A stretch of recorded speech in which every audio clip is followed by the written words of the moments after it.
All right, good morning, good evening, good afternoon, ladies and gentlemen, citizens of YouTube. This is Pastor Dow. You know, it is literally morally reprehensible and just downright disgusting what we're seeing from the GOP / RNC. I think the problem is this, and listen to me very closely.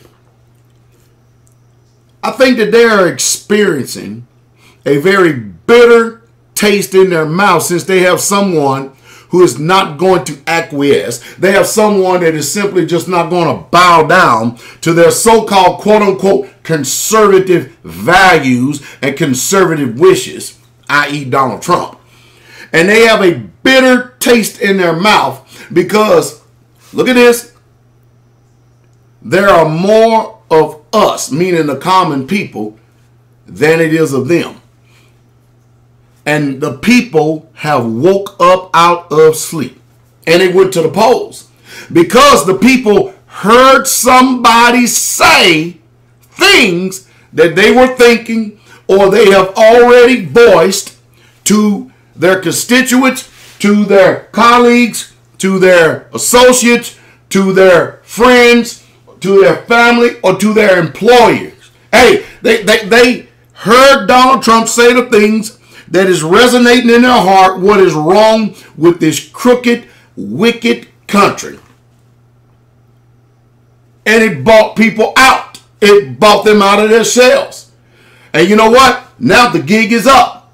The gig is up. There's no more total domination of using news media to actually, and look what they did. They spent hundreds of millions of dollars advertising, false advertising, I said that, trying their best to sway the court of public opinion's mind against Donald Trump. And the more they advertised, the more they spent money, and the more they slung mud, the more people came out and said, you know what, we ain't as stupid as y'all think that we are.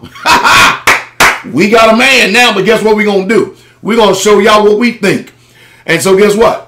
All the people come out from everywhere. They come out from all different corners of the United States of America, and they voted for Donald Trump.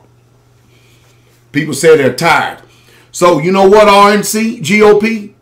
You know that bitterness you taste in your mouth and those butterflies you feel in your belly? Get used to it, and get used to it real good. And I'll tell you the reason why. Because we have been feeling that bitter taste in our mouth. We've been tasting it. And we have been feeling in our gut them butterflies that run around for a few decades now. And you know what? All you people get ready. You can go to the table all you want, but you are all going to listen to what he says, and he ain't listening to a damn thing y'all say. The people's voice is actually being heard. I like his posture. I'm going to tell you the truth. I love Donald Trump's posture. I like his brashness. I like his boldness. I love his attitude. I love the way he approaches things. I really, truly do. You know why? I can relate to that because I'm the same way. I approach it the same way when I'm preaching, when I'm teaching. Listen, I'm going to tell you the truth. It makes no difference whether you like it, lump it or not. If you don't want to hear it, go somewhere else. I don't need you. Period. But the ones that have the ears to hear, welcome aboard. And from this point on, we're going to change and we're going to exalt the kingdom of Yah.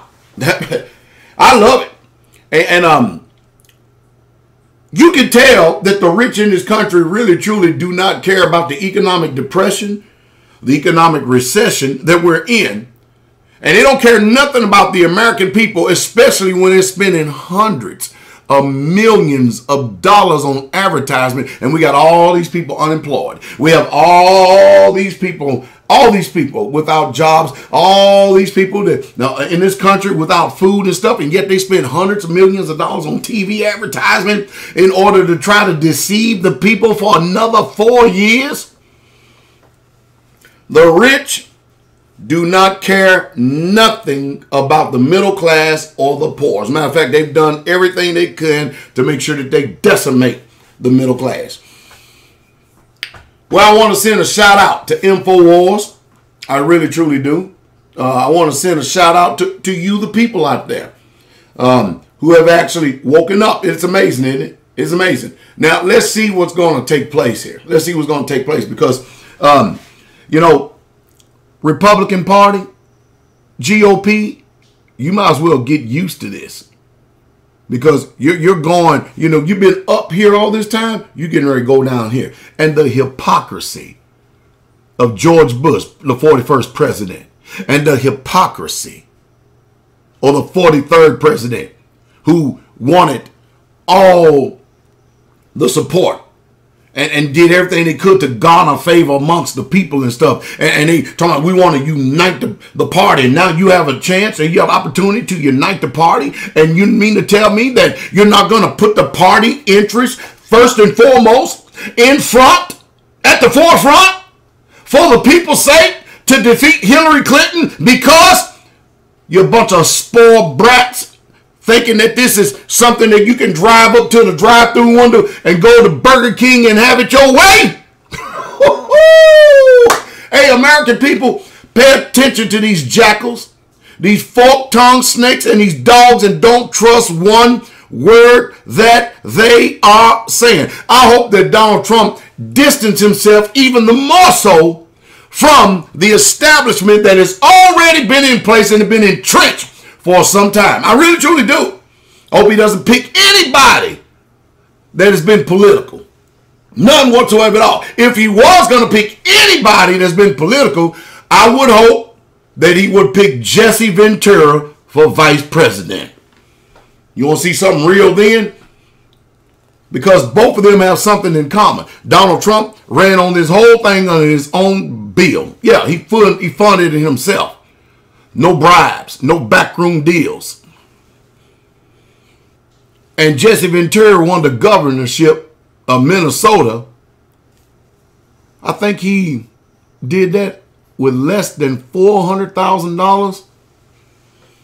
That's when you know that the realness has come back to mind. Hey, I'm telling you, I salute you, Mr. Trump. I think you ought to continue to keep defying, because anytime these boogers sit down at the table with you, you know in their heart that they are not going to keep one word that they say. You know why I know that? These are the same people that sit down with the American Indians. Did they keep their promises? Go ask the Indians. These are the same people that make promises and treaties and they break them every single time they get. You know this. You know this. Don't trust a word they say. Stay the course. Keep doing what you're doing.